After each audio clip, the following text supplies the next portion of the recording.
This is Nearly Safe, a Grace Ford FBI suspense thriller, Book 2, written by Molly Black, read by Caroline.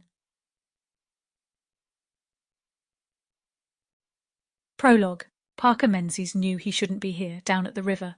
It could be a dangerous move, especially today. He looked around furtively as he made his way down the slippery, muddy path to a part of the river that was secluded, with reeds and bushes shielding it from sight. He felt a guilty twist of pleasure in his belly at what he was about to do. His boss, Mr. Worth, would be spitting mad if he knew he was here now.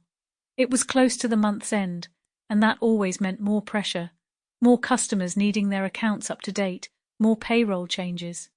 A pile of work was waiting for him in the office, including a few urgent jobs. Parker might be only 22 years old, but he'd realized early on in his job as a junior bookkeeper working for Worth Business Management that Mr. Worth seemed to have eyes in the back of his head when it came to his staff's activities. He could get into big trouble now, but after days of non-stop rain, a winter storm that had swept through Arkansas, it was finally a glorious day. Cold, bright, clear, and he hadn't been able to resist detouring from the breakfast meeting with a client to cast a few flies. Seeing as how his gear happened to be in his trunk, and his route led him straight past this out-of-the-way and particularly good fishing ground.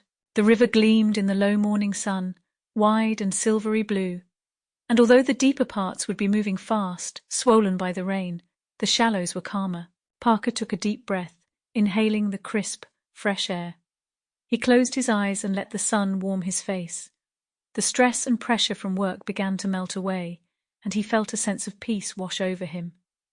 He had always loved fishing, and it was his go-to activity when he needed to clear his head. He cast his line and waited patiently. The only sounds were the soft gurgles of the river and the occasional bird song. It was perfect.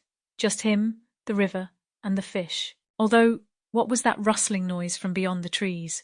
Distracted from the rhythm of casting his line, Parker's head jerked up and he stared anxiously in that direction. The line fluttered down, his momentum broken, the fly dropping into the reeds. It was his own guilty conscience, Parker decided. For a moment he'd thought there was somebody there, watching from behind the trees. His imagination had conjured up Mr. Worth himself, crouching behind a solid trunk, eyeing him with that stonily patient gaze he had that signaled trouble would follow.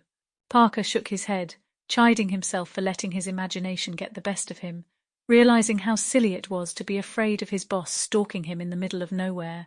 He reeled in his line and started to cast again, his focus returning to the task at hand.